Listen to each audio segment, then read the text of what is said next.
What's up, y'all? I'm Josh from Louisiana, and I want to thank you for joining me on your Sunday evening. If this is your first time here on Sundays, I bring y'all back to the Bayou to celebrate a show that was gone too soon, Southern Charm New Orleans. Things are heating up down in the boot with new feuds, the return of Priestess Catherina, and the reveal of Mystery Butt from episode 1 of season 2. Of course, we get to see more of Miss Reagan's cooking, so while I give y'all the rundown of the episode, I'm going to attempt to make her featured dish, Perdu. Hope y'all enjoy. Now, laissez les bon temps rouler. All right, now before I break down the episode, let's go over our plot du jour. So I am making Perdu, which is essentially just fancy French toast. And I'm gonna be pairing that with some fresh fruit, some homemade whipped cream, and some tender bacon. Sorry, all my crispy bacon lovers, but those crispy pig strips are all y'all. All right, so for the Perdu, I have 4 slices of Artesano bread, which is a great substitute when you don't have bunny bread. I've got 3/4 a cup of milk, 5 tablespoons of unsalted butter, 1/3 of a cup of flour, 1 egg. I'm gonna be throwing in some vanilla extract, 3 tablespoons of sugar, 1 pinch of salt, 1/2 teaspoon of ground cinnamon, 1 pinch of ground nutmeg. That's all our ingredients for the Perdu. But before we get all this cooking, let's make our homemade whipped cream. Oh, let me get my apron too. Look how cute that is. My friend Zach got me that for my birthday. This is going to be the easiest portion of our meal because we're only using 3 ingredients, a bowl, and a handheld mixer. So we're going to start with 1 cup of heavy cream. Please be sure it's chilled. I know that sounds like obvious, but I feel compelled to say that. Don't use warm or room temperature heavy cream. Ugh. We're going to do 1 tablespoon of sugar, 1/2 teaspoon of vanilla extract. Maybe a little more than half. Fun fact, because we're sweetening the whipped cream, it's actually called creme chantilly in French, which is fitting since we're doing fancy French toast. I'm going to get all this mixed up and then I'll be right back. This is definitely going to be too loud.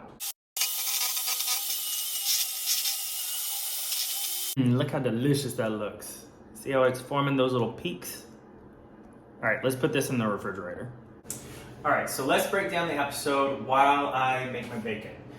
Side note, I found a little tip on YouTube that said that if you add water to your bacon, it helps it cook better.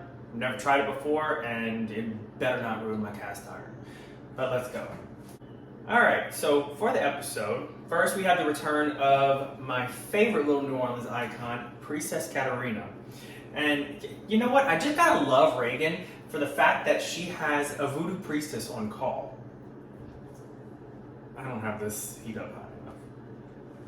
But it wasn't all rainbows and sunshine because Priestess Catherina said that her current boyfriend, y'all remember Mystery Butt from episode 1? She said that he is not her forever man.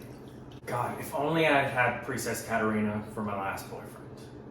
Probably could have saved a lot of time. So Reagan started dating Reese, the new boyfriend, 6 months after her and Jeff had separated, divorced, I think separated. Pretty sure I got that right. But side note, Reese was Reagan's boyfriend actually from years ago. They knew each other in college and they sort of reconnected and rekindled their old flame. And Reagan knows that people think that she's rushing into it, but she says, and I quote, "I really don't give a fuck." Which, I mean, sure, I feel like when you find someone who you feel is your person, everybody's gonna have an opinion regardless, whether they're good or they're bad. And sometimes you just gotta ignore the haters. Ignore the haters? Ah, come on. Okay. Anyways, you just gotta drown out all the noise and do what you feel is right in your heart. And that is what Reagan was doing. But anyways, they had gotten together years ago in college and it just didn't work out because Reese wasn't ready to commit, which seems on par for a 21-year-old college kid. But now they're living happily in their new home, making Perdu, which I'll get to in a minute. All right, so anyways, I was told via YouTube, that you're supposed to let the water boil, and once it gets to a good boil and the water kind of cooks out, then you let the bacon cook for a couple more minutes. And Allegedly, it's supposed to be perfect. So let's see what happens. While we're waiting, I guess I could just talk to you all about the episode. So on the flip side of all this, we have Jeff, who is all spiffed up. He's got his makeover, he's looking good, it seems like he's feeling good. And I have to say that I was a little on the fence when I first started this series with Jeff. Cause, I mean, a Yankee on Southern Charm, New Orleans, I was, I guess feeling a little territorial, which is fine.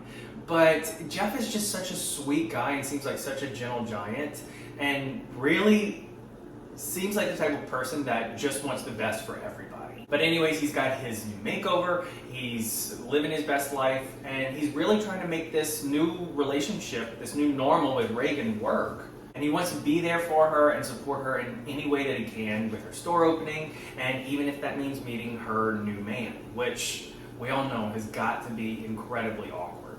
And God bless him, because when I break up with somebody, it is delete, block, I want you completely out of my life. It may sound juvenile, but I just don't need any of that in my face, and trying to find this new relationship, whatever, I don't know. I really commend him for that. But for me, I have to pretend like you never existed, and I'm certainly not going to go meet your new man. So Reagan's getting ready in a hotel room where her store is, and Jeff meets her to celebrate the store opening, brings her a bottle of champagne, but Reagan's not drinking right now. And things just got I don't know, a little awkward. Jeff's really trying to reach out to her and be there for her, but it seemed almost like there was this wall up with Reagan, and I don't know what exactly happened from episode 1 to episode 2, but there was definitely a shift in dynamic. Okay, this is taking forever, so I'm going to let this cook down a little bit, because if I keep talking about the episode while I'm trying to cook this bacon, I'm going to finish with the episode before I even get to making the Perdu. Okay, bacon's done, so let's do just a quick little bite test to see if it actually turned out how I wanted it to. Oh my god, that's actually perfect. Okay, I guess I'm using the water method from now on. Alright, let's finish talking about the episode while I prep the Perdu. My god, okay, I need to not eat this because I need to save it for the meal. Alright, you'll know my chopping skills aren't great in talking, so before we get back into the episode, let's go over what we're going to be doing for our Perdu prep. So I'm going to do my 1 egg.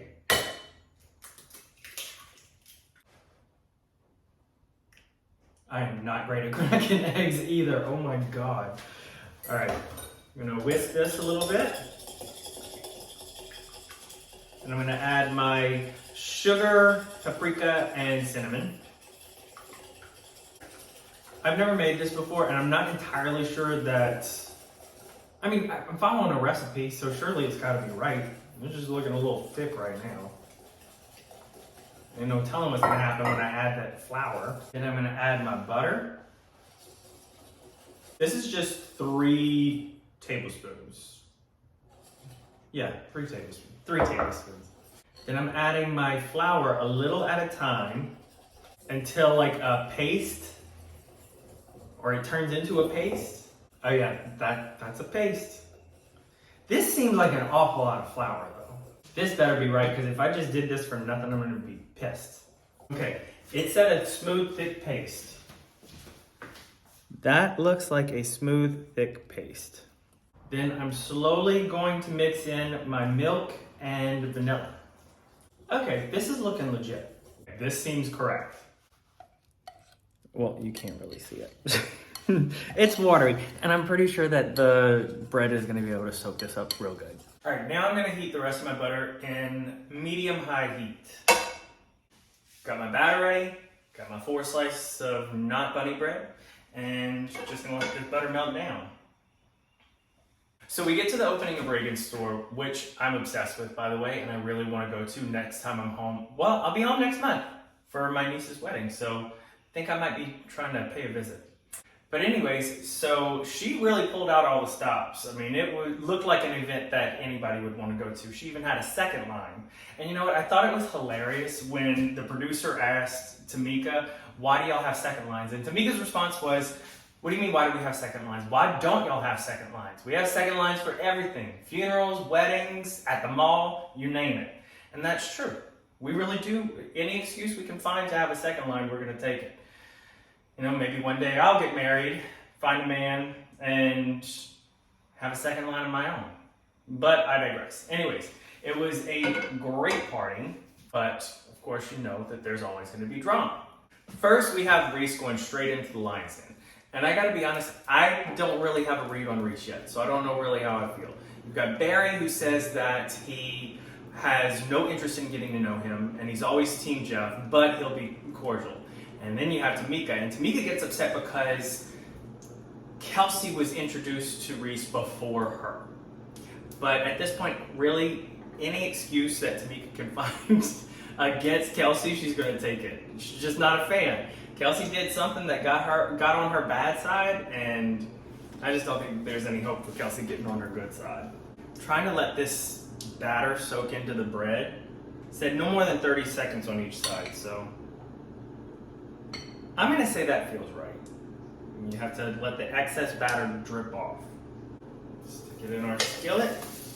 But anyways, back to Tamika and Kelsey. Kelsey just started talking, and anything this woman does is getting under Tamika's skin. And Tamika just said that she's doing the most and she's so fucking extra. And then she goes on to say that Justin's never gonna marry her, so why bother getting close to her? I'm telling you, Tamika's always coming in with the savage one-liners. So anyway, I'll let that cook down for a second. So Tamika is not really getting a read on Reese yet either, which, you know, I mean, she feels like Reagan's kind of keeping secrets from her. She's got this new man and she barely knows anything about him, but they're supposed to be best friends, so why doesn't she know anything about him? But Reese would end up winning Tamika over. I don't remember exactly what he said, but it was something along the lines of, you know, oh, she's a dime piece, which, to be fair, you can win me over that way too. Tell me I'm cute, I'm yours. Oh yeah, look, that one's nice and golden. Maybe I need like why the hell can't I think of the name of that thing? It's like a little pitchfork for the kitchen. Hold on. This is what I need. I gotta say, this is looking pretty good. But back to Tamika and Kelsey. Kelsey heard what Tamika said, and she was like, "Are you serious?" And Tamika was just doubling down. She's like, "Yes, I'm serious. I, essentially have no interest in getting to know you." I mean, at this point, I'm expecting there to be a huge blow up, but it was just like a grenade, faulty. Clearly, they're not going to be best friends anytime soon. Okay, let me finish these last two pieces and then we'll finish up at the table. Okay, before we finish our recap, can we just take a minute to appreciate how delicious this looks? Pretty proud of myself. My first time trying it. And that is syrup. It's not bourbon, you animals. All right, so before I dive in, let's finish our recap. It could be real quick. So anyways, we get to our final bombshell of the night. And Tamika is starting to connect all the Reagan thoughts. So she's not drinking right now. They met for lunch, Reagan's not drinking. Okay, fine, that's understandable. Then Tamika's having a pool party, Reagan's still not drinking. That gets a little strange because it's a pool party in Louisiana and why wouldn't you drink? That's suspicious. Yeah, it's fine. That's weird. But then we get to Reagan's milestone launch of her store. Like a huge moment in her life. Not drinking. And Tamika finally comes out and says, Reagan's pregnant. And that's where we end on episode 2, season 2 of Southern Charm New Orleans. So I guess we'll find out next week, or if I had to guess, they'll probably drag it on a little bit until we find out, but I don't know. What do y'all think? I'm interested to know. Also, I'm gonna be going live right after this, so we can chit chat about the episode. Also, so you can ask any questions about what I made here. Let me try it first and let you know if it's even worth making, but it looks good. My little shot of syrup. Ah, shit, I probably should have filmed myself doing that. It looked kind of cool from here. Oh well. All right, time to dive in. Moment of truth.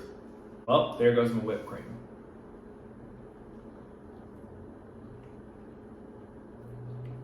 Oh my god, y'all, it's so good. Seriously, I'm not tooting my own horn. That shit is good. I'm so glad that Reagan made it in this episode. Alright. Didn't even remember to put my napkin in my lap. Okay, hop on over to my live. Let's talk. Look forward to seeing y'all again. I'm sorry I haven't gone live in the past couple weeks, but I'm here and I'm ready. Alright, see y'all soon.